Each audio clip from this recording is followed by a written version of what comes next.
राधे राधे। आज मैं श्रीमद् भगवद गीता यथारूप के चौथे अध्याय से 27वां श्लोक हम सब के कल्याण की प्रार्थना के साथ पढ़ूंगी। ओम श्री परमात्मने नमः। श्रीमद् भगवद गीता अथ चतुर्थोऽध्यायः। अगर मुझसे पढ़ने में या समझने में कुछ भी गलती हो जाए तो मैं केवल भगवान की ही मंदबुद्धि बालिका हूँ, ऐसा जान के प्रभु मुझे बहुत क्षमा करें। चौथा अध्याय दिव्य ज्ञान योग 27वां श्लोक।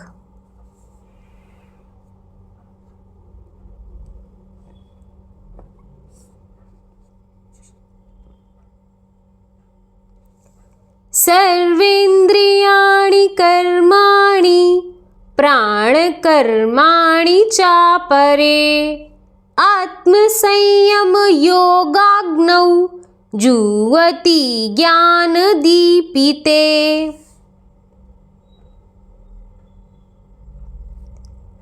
दूसरे जो मन तथा इंद्रियों को वश में करके आत्म साक्षात्कार करना चाहते हैं, संपूर्ण इंद्रियों तथा प्राणवायु के कार्यों को संयमित मन रूपी अग्नि में आहुति कर देते हैं। तात्पर्य, यहाँ पर पतंजलि द्वारा सूत्रबद्ध योग पद्धति का निर्देश है। पतंजलि कृत योग सूत्र में आत्मा को प्रत्यगात्मा तथा परागात्मा कहा गया है।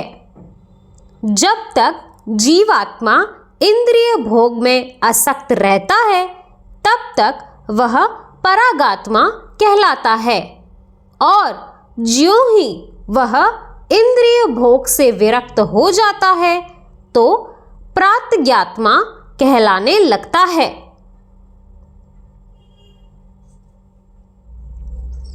जीवात्मा के शरीर में 10 प्रकार के वायु कार्यशील रहते हैं और इसे श्वास प्रक्रिया प्राणायाम द्वारा जाना जाता है।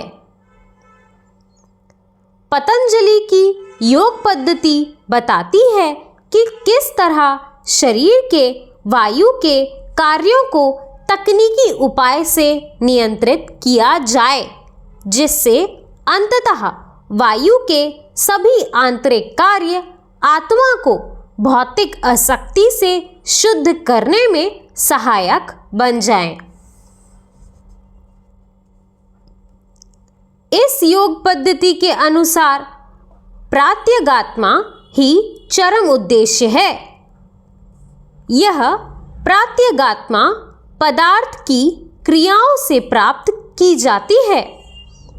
इंद्रियां इंद्रिय विषयों से प्रतिक्रिया करती हैं, यथा कान सुनने के लिए, आँख देखने के लिए, नाक सूंघने के लिए, जीभ स्वाद के लिए तथा हाथ स्पर्श के लिए है, और ये सब इंद्रियां मिलकर आत्मा से बाहर के कार्यों में लगी रहती हैं। ये ही कार्य प्राणवायु के व्यापार क्रियाएं हैं। अपान वायु नीचे की ओर जाती है, व्यान वायु से संकोच तथा प्रसार होता है, समान वायु से संतुलन बना रहता है, और उदान वायु ऊपर की ओर जाती है, और जब मनुष्य प्रबुद्ध हो जाता है तो वह इन सभी वायु को आत्म साक्षात्कार की खोज में लगाता है। राधे राधे।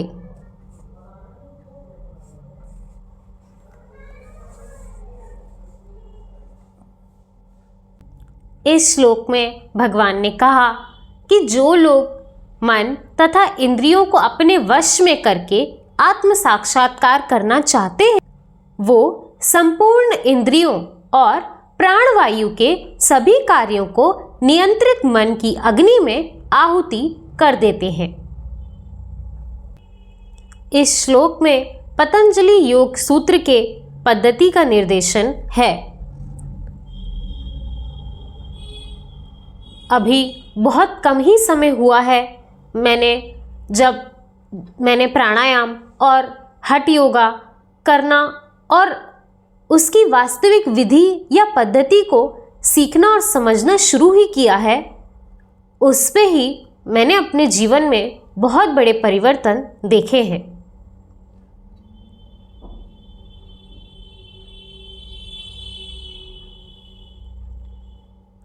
सबसे बड़ा परिवर्तन जो मुझे लगता है, जो ध्यान, प्राणायाम या योग आपको सिखाता है, वो यही है कि आप अपनी इंद्रियों पे संयम रख सकें। जब हम अपनी इंद्रियों पे संयम रखने लगते हैं तो मन की सत्ता कमजोर होने लगती है। जैसे बाकी सभी इंद्रियां, जैसे आंख है, उसको कुछ देखना है, मन करता है कि कुछ देखना है, परंतु अगर हम उसे अपने संयम में लाएं और नहीं देखना है, आंख बंद करके बैठना है, इस प्रकार हम अपनी एक एक इंद्रिय पर जब संयम लाने लगते हैं तो मन की सत्ता कमजोर होने लगती है और उसके बाद हम मन को अपने हिसाब से चलाने लगते हैं। जो हमारा दृढ़ निश्चय है, दृढ़ संकल्प है, वो भी ऐसे ही बनता है। जब हम अपनी इंद्रियों को संयम में रखने लगे, मन अपने आप नियंत्रित हो जाता है और तभी हम अपने किसी भी कार्य या निश्चय किए हुए पथ पर सरलता से चल पाते हैं।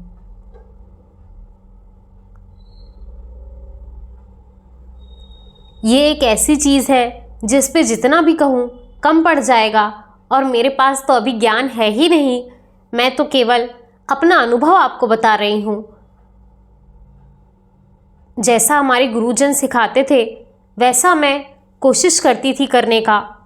प्राणायाम से और योग से उस पर मुझे बहुत बड़े प्रभाव अपने जीवन में देखने को मिले हैं।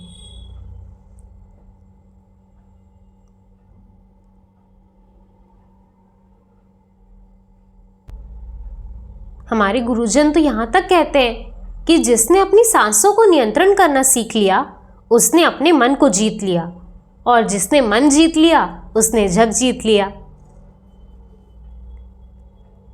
इसीलिए प्राणायाम को हमारे शास्त्रों में भी इतना महत्व दिया गया है।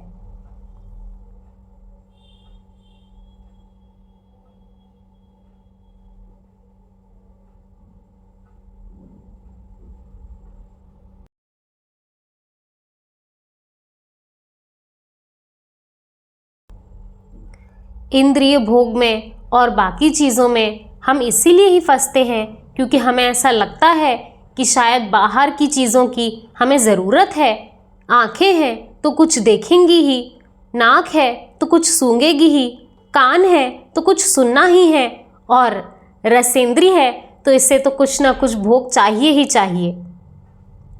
इस तरह जब तक हम एक्सटर्नल वर्ल्ड यानी बाहर की चीज़ों पर निर्भर रहते हैं तब तक ही भ्रमित रहते हैं और यहाँ वहाँ भटकते रहते हैं।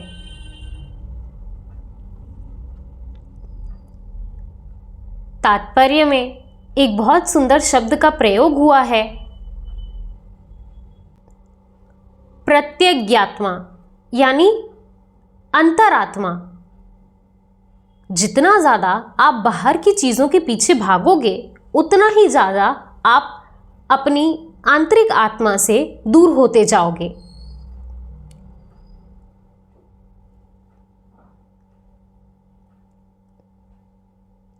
जैसे इसके कई सारे उदाहरण हमारे गुरुजन हमें समझाते हैं कि आपको बाहर की किसी चीज़ की ज़रूरत नहीं है, आप अपने आप में ही पर्याप्त हो। इसका एक सबसे सुंदर उदाहरण बताते हैं कि जब आप 6-7 घंटे अच्छी नींद लेकर उठते हो तब आपको कितना अच्छा लगता है।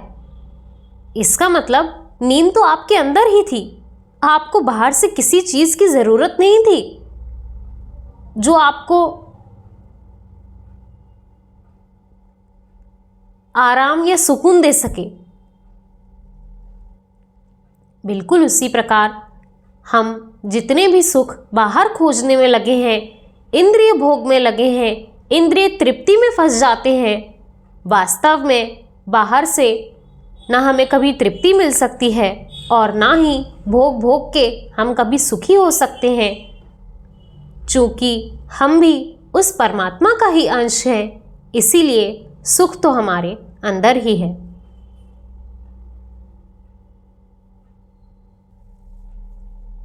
और इसीलिए हमारे शास्त्रों में भी कई बार इस बात का वर्णन किया गया है कि हमारा शरीर ही हमारी सभी बीमारियों, हमारी सभी व्याधियों को समाप्त करने के लिए पर्याप्त है।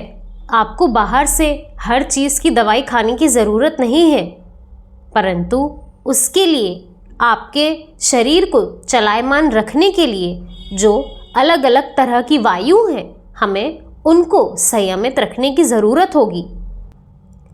जब हम कपालभाति, अनुलोम विलोम, भस्त्रिका, इस तरह की अलग अलग प्राणायाम विधि करते हैं, तब हम अपने शरीर में 10 तरह की जो वायु संचार हो रहे हैं उनमें नियंत्रण लाते हैं। इस तरह से हम अपने शरीर की बड़ी बड़ी व्याधियों को भी समाप्त कर सकते हैं। इसके लिए सबसे पहले आपको अपनी इंद्रियों को संयम में लाना होगा। जितना ज़्यादा आपकी इंद्रियां संयमित होंगी, अंतर्मुखी होंगी, उतना ही ज़्यादा आप प्रत्यगात्मा बनोगे, यानी अपनी अंतरात्मा की सुन पाओगे। और इस तरह से ना सिर्फ शरीर की व्याधियाँ, बल्कि जो मानसिक विकार हमें घेर लेते हैं, अवसाद, एंजाइटी, डिप्रेशन और इस तरह के जो भयंकर मानसिक रोग आज इस संसार में देखने को मिलते हैं, वो इसीलिए क्योंकि लोग अपने अंदर जो सुख है उसे ना ढूंढकर बाहर की चीज़ों में, बाहर के भोगों में सुख ढूंढने निकल चुके हैं।